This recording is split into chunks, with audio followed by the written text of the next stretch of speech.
wrong? So the reason we need to make sure there's enough gap between all of you is just in case one of them does change, there's enough gap between each other, it's not getting them at each other.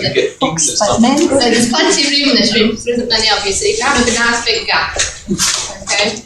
When we're exercising with them, you've all got a slightly different resistance. If you feel like you want to change your resistance, if you want to make it, the bands that the lighter ones are easier to move, so you can have better range of movement.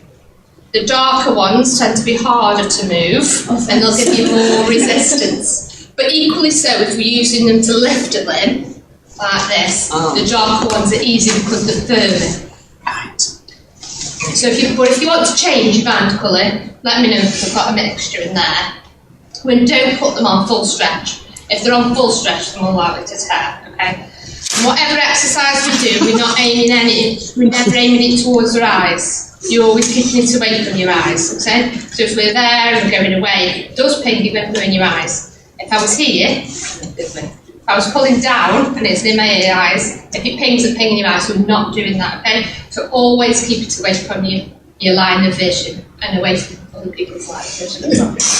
You're all on wheelie stools, so your balance is going to be slightly compromised, so it's giving you an extra exercise because you're on wheels. Can I grab one out of the bag? I'm sorry, not hot one. That's okay.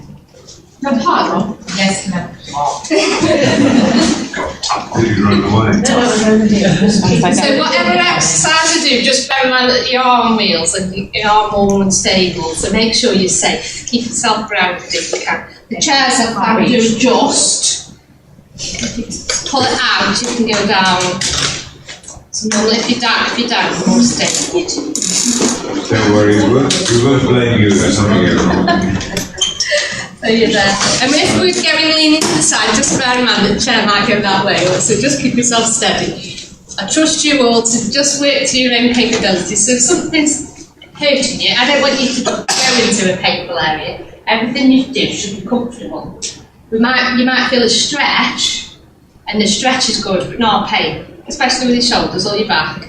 And for those of you who've got back pain or pain anywhere, if I say do a particular exercise and you know that will aggravate your pain, don't do it. Just sit and have time out, or do more of the exercise we've just done before, okay?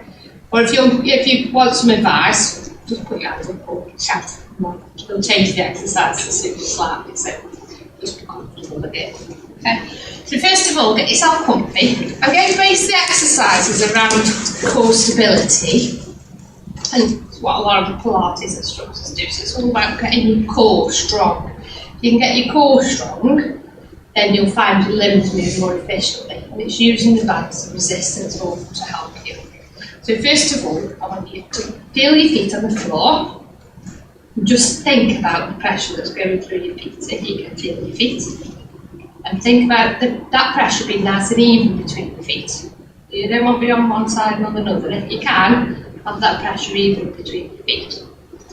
And think about your bottom and where your bottom is. Think about your tilt in your pelvis. If you wait till at the bottom and your coccyx, you're leaning back too far. You want the pelvic brim, if anything, to be neutral or slightly tilted forward. So you've got that nice lumbar curve there while you're sat up. Does anybody want a cushion, a blanket behind them to help them sit up, or you're relatively okay with that? Okay. I've got some abdominal binders if anybody wants something to give them a little bit of a squeeze here. So you're thinking about your belly button, and you're bringing your belly button in very slightly. Not tensing, you're not doing your six-pack exercise, it's just your tummy button coming in very slightly. Okay, think about your chest. I want your chest nice and open, so your shoulders back and your shoulder blades are down. If your shoulders aren't near your ears, if you're too close to you, I'll be back and down. The arms are going to get in the way very slightly. Just let your arms roll back and open up the front of your chest. Often when we work, when we're sitting down, slouching around, everything, you get rounded here and all these muscles get really tight, and it affects your breathing. You become less efficient with your breathing. If you now and again just give yourself a nice stretch here, open up all the front of the chest, turn your arms, have a big breath in. Feel that stretch at the front. Imagine you've got a rope attached to your head, pulling you up to the ceiling, and you're nice and tall and you're Spine's being lengthened as well. Sink down slightly. Just let it go. When we resume your posture, rather than staying on your full stretch, just go out of it slightly. So you've still got a good posture, but you're comfortable. Reasonably relaxed, but in a good posture. So, now on top of that, when you think about your pelvic floors as well, I don't know if you'll know about pelvic floors. I shouldn't, if you tighten your pelvic floor, you shouldn't see any of you moving. But you also imagine you've got terrible wind from this morning's breakfast. And you're just squeezing your back passage or your front passage, just squeezing it. You're inside, your hammock inside, you just squeeze it off. There. And let go back down. And then imagine it's like an elevator, you've got it going up to the top of the building. Just go up, if it's 10 floors, just go up 2 floors, just go up like 20%. Just think about holding your pelvic floor there while you're doing the exercise, if you can. But if you think it's okay, I can't tell anyway, I won't be able to see you doing it.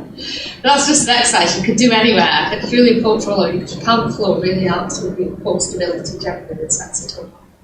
And a lot of people with neurological problems, pelvic floor you can ease your arms up a little bit. Just be relatively relaxed, but keep your posture nice. Now just have a little stretch, take your head to the side, nice and gentle. And the other side. And bring it back to the middle. Just roll your shoulders, get your shoulders a little move. And roll them back.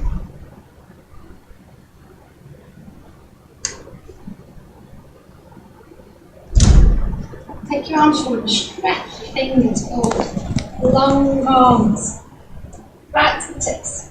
You turn them over if you can, and stretch it. So your thumbs go back and round, stretch there. A lot of people get tight in the arms pulling, and keep stretching them right round there, give a twist, stretch them. And have a shake. Now if you get your band, wrap your band around your hands so they're nice and secure. You've got them secured.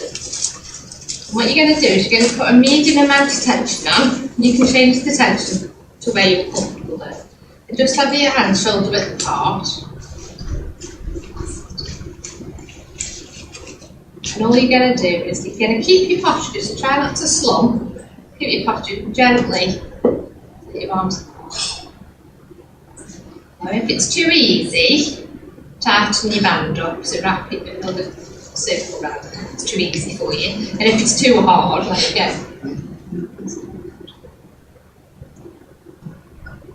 You alright there? You've just wrapped it round so it's nice and secure in your hands, it's not going to ping on your head. And nice and steady out. And you're just thinking about maintaining your posture while you do it, really. So you're using this to challenge your posture. Now feel the resistance. If you stay out, the band's wanting to pull you back, yeah? So just go nice and slowly.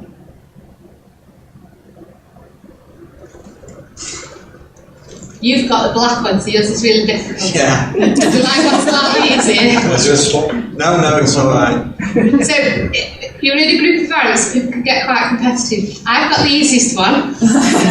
Well, no, that worked actually. So I can go a big distance. If you've got a thick band, you won't be moving very far because it will be difficult. So you don't have to. The red ones. You don't have to repeat. That's kind of medium, yeah. Okay. You don't have to, the blues, the light blue and the red are medium. So the dark blue gets harder, the black gets harder, It is hard. You can have an easy one. No, it's alright. Or just slacken it out a bit then. Okay. And have a little shake, just use that up a little bit. And when you're allowing the band to go back, you get going smoothly and slowly, so it's working on that coordination between your balance of your two arms with your trunk, so you're not wobbling there. Get your arms up to a comfortable position. Only go to where it's comfy. Get to a stretch point, but not a pain point. Just have a little stretch. Oh, sorry, I mean a stretch going up. Don't do anything with your bands just yet. Just a little stretch there. Ease off your stretch position a little bit so you're in a really comfortable position. And then get a little bit of tension on your hand. And slowly back in. Keep that movement nice and smooth. So when Claire's talking about your proprioception, knowing where you are, you're not looking at your hands, you're looking forwards. So it's using your proprioception to know where your hands are so that you can bring them both together in a smooth, coordinated way. If it's difficult, you can come back down a bit lower if you like. That's easy. A little shake if you like. Okay. What you're going to do now is keep one hand still and move the other one sideways.